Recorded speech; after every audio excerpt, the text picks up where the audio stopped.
G20 के आयोजन रात्रि भोज पत्र को लेकर सियासत तेज हो गई है। हम आपको बता दें, जहां कांग्रेस की सरकार पर हमलावर हुई थी, तो वहीं अब मायावती की भी प्रतिक्रिया सामने आई है। देश का नाम इंडिया को लेकर चल रहे विवाद पर मायावती ने बड़ा बयान दिया है।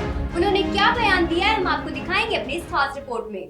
लोकसभा चुनाव से पहले देश का नाम बदलने को लेकर सियासत तेज हो गई है। सत्ता पक्ष और विरोधी दलों के बीच इंडिया नाम को लेकर एक दूसरे पर तीखे हमले किए जा रहे हैं। जहां सत्ता पक्ष के कई नेता इसे गुलामी की मानसिकता का प्रतीक बता रहे हैं, तो वहीं विरोधी दल इसे इंडिया गठबंधन का डर बता रहे हैं। इंडिया नाम पर छिड़े विवाद के बीच बसपा सुप्रीमो मायावती की भी प्रतिक्रिया सामने आई है। उन्होंने एक ऐसा दावा कर दिया है जिससे एक नई बहस छिड़ गई है। बसपा सुप्रीमो मायावती ने देश का नाम बदलने को लेकर छिड़े विवाद को लेकर मोदी सरकार और विपक्षी दलों को आड़े हाथों लिया और इसे सत्ता पक्ष और विपक्षी दलों की मिलीभगत बताया है।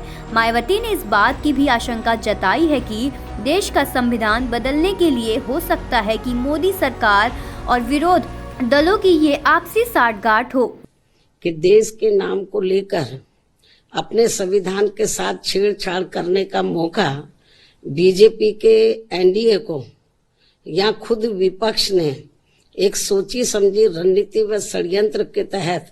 उन्होंने कहा कि इंडिया नाम पर बहस एक सोची समझी रणनीति हो सकती है। बसपा सुप्रीमो मायावती ने कहा कि देश के नाम को लेकर अपने संविधान के साथ छेड़छाड़ करने का मौका बीजेपी के एनडीए को या खुद विपक्ष ने एक सोची समझी रणनीति के तहत अपने गठबंधन का नाम इंडिया रखकर इनको दिया है कि देश के नाम को लेकर अपने संविधान के साथ छेड़छाड़ करने का मौका बीजेपी के एनडीए को या खुद विपक्ष ने एक सोची समझी रणनीति व षड्यंत्र के तहत अपने गठबंधन का नाम इंडिया रखकर इनको दिया है। या फिर ये कहा जाए, ये सब सत्ता पक्ष या विपक्ष की अंदरूनी मिलीभगत के साथ हो रहा है।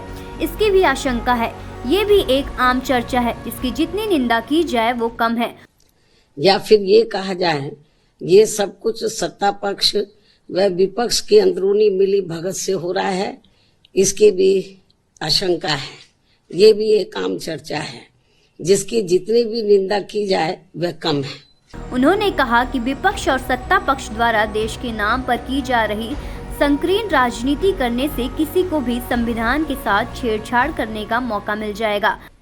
किंतु ऐसा न करके अब इसको लेकर जो संकीर्ण राजनीति की जा रही है ये ठीक नहीं है, वह जन विरोधी भी है। मायावती ने कहा कि इन बहस की वजह से जनता का ध्यान मुख्य मुद्दों से हटाने की कोशिश की जा रही है। अगर बीजेपी को विपक्ष के गठबंधन के नाम से इतनी आपत्ति थी तो वो सुप्रीम कोर्ट भी जा सकते थे। कि विपक्षी गठबंधन के इंडिया नाम को लेकर बीजेपी व इनके एनडीए को तथा इनकी केंद्र की सरकार को, जबकि चाहिए ये था कि इनको लगे हाथी इसके विरुद्ध माननीय सुप्रीम कोर्ट में जाना चाहिए था। उन्होंने कहा कि सुप्रीम कोर्ट को इस मामले पर स्वतः संज्ञान लेना चाहिए ताकि इस पर संकीर्ण राजनीति न हो सके, या फिर इस मामले में कानून बनाकर संबंधित नाम रखे जाने पर प्रतिबंध लगा देना चाहिए था। किंतु ऐसा न करके अब इसको लेकर जो संकीर्ण राजनीति की जा रही है ये ठीक नहीं है, वह जन विरोधी भी है। दरअसल G20 से संबंधित रात्रि भोज के निमंत्रण पर राष्ट्रपति द्रौपदी मुर्मू को प्रेसिडेंट ऑफ भारत के तौर पर संबोधित किए जाने को लेकर मंगलवार को बड़ा राजनीतिक विवाद खड़ा हो गया। हालांकि अब केंद्र ने साफ कर दिया है कि ऐसी किसी बात पर कोई विचार नहीं किया जा रहा है, यानी देश का नाम भारत करने पर अभी कोई विचार नहीं है। खबरों से जुड़े रहने के लिए सब्सक्राइब करें हमारा चैनल इंडिया जंक्शन।